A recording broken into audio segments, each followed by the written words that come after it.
আসসালামু আলাইকুম। স্বপ্নকথা প্যারিস চ্যানেলে স্বাগতম সবাইকে।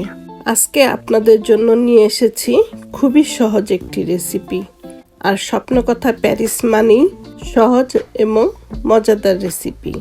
আজকের পিঠার নাম ফুলঝুরি পিঠা। নাম যেমন সুন্দর, খেতেও কিন্তু অনেক মজা। প্রথমেই নিয়ে নিলাম 2টো ডিম। এর মধ্যে দিয়ে দিব আধা কাপ চিনি। ডিম আর চিনিটা মিশিয়ে নিতে হবে। খুব ভালো করে মেশাতে হবে যেন চিনির কোনো দানা না থাকে।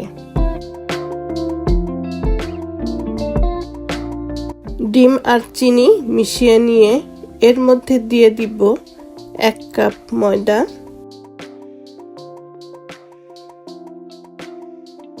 আধা কাপ চালের গুঁড়ো, 1/3 কাপ গুঁড়ো দুধ আর সামান্য লবণ দিয়ে গুলে নিব। সাথে একটু পানিও দিতে হবে। পানিটা দিয়ে সবগুলো উপকরণ একসাথে ভালো করে গুলে নিব। গোলানোটা যত সুন্দর করে করা যাবে পিঠাটা ততই ভালো হবে।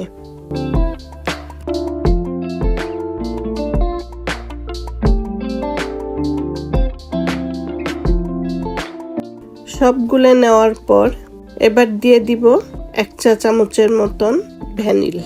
আপনার কাছে ভ্যানিল না থাকলে এটা স্কিপ করতে পারেন। এই ভ্যানিলের সাথে পিঠার স্বাদের কোনো কমতি হবে না। ভ্যানিলটা দেওয়ার কারণ সুন্দর একটা ফ্লেভার পাওয়ার জন্য। তো সব গুলে নিয়ে নিলাম। তো গোলানোর ঘনত্বটা কেমন হলো সেটা দেখাচ্ছি। একটা চামচ ডুবিয়ে নিয়ে নিলাম।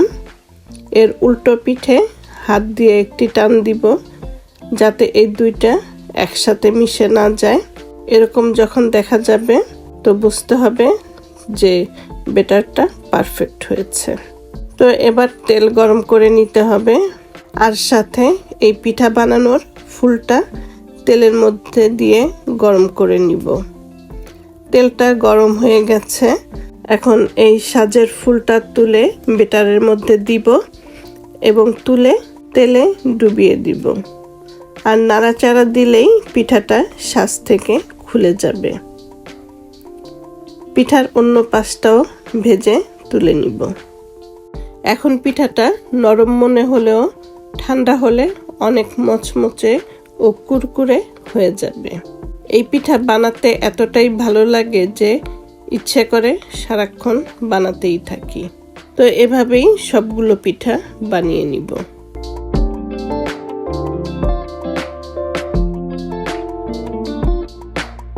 পিঠাগুলো প্লেটে নিয়ে উপরে চিনির পাউডার দিয়ে দিব। চায়ের ছাঁকনিতে চিনির পাউডার নিয়ে ঝাঁকি দিলেই স্নোর মতন পড়তে থাকবে। তো সবগুলো পিঠার উপরে চিনির পাউডারটা দিয়ে দিলাম। আর হয়ে গেল আজকের ফুলঝুরি পিঠা। আশা করছি রেসিপিটা আপনাদের ভালো লাগবে। আর ভালো লাগলে স্বপ্নকথা প্যারিস চ্যানেলের সাথে থাকবেন। ভালো থাকবেন সবাই। আল্লাহ হাফেজ।